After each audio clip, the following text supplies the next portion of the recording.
കുറേ നാളായി ഒന്ന് അമ്പലത്തിലൊക്കെ പോയിട്ട്. അപ്പോൾ ഇന്ന് രാവിലെ വേളം ഗണപതിയുടെ അമ്പലത്തിലൊന്ന് പോകാമെന്ന് വിചാരിച്ചു. ഞാനും അച്ഛനാണ് പോയിട്ടുണ്ടായിരുന്നേ. എനിക്കെപ്പോഴും അമ്പലത്തിൽ പോകുമ്പം ഭയങ്കര ട്രഡീഷണലായിട്ട് ഒരുങ്ങാനാണ് കൂടുതലും ഇഷ്ടം. അഷ്ടപതിയൊക്കെ ചൊല്ലാന്നുള്ള രീതിയിലാണ് ഞാൻ പോകുന്നത്.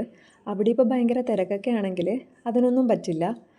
ഇപ്പം നിങ്ങൾ വിചാരിക്കുന്നുണ്ടാവും ഗണപതിയിലെ അമ്പലത്തിൽ എന്തിനാ അഷ്ടപതി എന്ന്. അവിടെ ഗണപതി മാത്രമല്ല കേട്ടോ, കൃഷ്ണനും പാർവതിയും ശിവനും ഒക്കെ ഉണ്ട്. അമ്പലക്കുളമാണ് അവിടുത്തെ മെയിൻ അട്രാക്ഷൻ. ആദ്യമൊന്നും ഇത്ര ഭംഗിയുണ്ടായിരുന്നില്ല. ഇപ്പോൾ കുറച്ച് വർഷങ്ങളേ ആയുള്ളൂ ഇത്രയും മാറ്റം വരുത്തിയിട്ട്. ഭയങ്കര പീസ്ഫുള്ളായ സ്ഥലമാണ് അവിടെയൊക്കെ. എല്ലാ അമ്പലങ്ങളും ഏകദേശം ഇങ്ങനെയൊക്കെ ആണെങ്കിലും ചില ഇടങ്ങളുണ്ട് നമുക്ക് കുറച്ചധികം പ്രിയപ്പെട്ടതായിരിക്കും. അഷ്ടപതി പാടാൻ കഴിയുമെന്ന് ഞാൻ പ്രതീക്ഷിച്ചിട്ടേ ഉണ്ടായിരുന്നില്ല. കാരണം ഭയങ്കര തിരക്കായിരുന്നു അമ്പലത്തിലൊക്കെ.